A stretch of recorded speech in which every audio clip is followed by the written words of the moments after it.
আমাদের জীবনে সবসময় যে বড় বড় সব কিছু পাওয়ার মধ্যেই সুখ লুকিয়ে থাকে তা কিন্তু নয়। জীবনে ছোট ছোট মুহূর্তগুলোতেও কিন্তু সুখ লুকিয়ে থাকে। সুখের অনুভূতি পাওয়া যায়। এই ছোট্ট সুখগুলোই আমাদের মনকে শান্ত, আমাদের মনকে কৃতজ্ঞ আনন্দময় করে তুলতে পারে। যেমন ধরুন, সকালে উঠে সকালের রোদে এক কাপ চা পেলাম, আমার মধ্যে এক সুখের অনুভূতি এলো।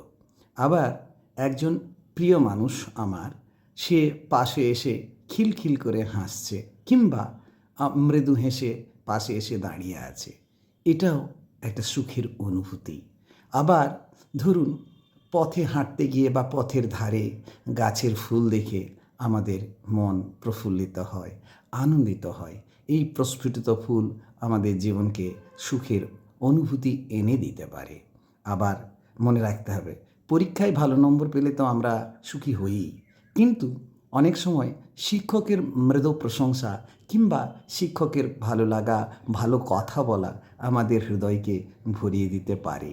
আমাদের এই ছোট্ট ছোট্ট মুহূর্তগুলো আমাদের জীবনকে প্রতিনিয়ত সুন্দর করে চলেছে, প্রতিনিয়ত অনুভূতি দিয়ে চলেছে। একে ইগনোর করা ঠিক না। আমাদের মুহূর্তগুলোকে আসুন আমরা সবাই মিলে উদযাপন করি।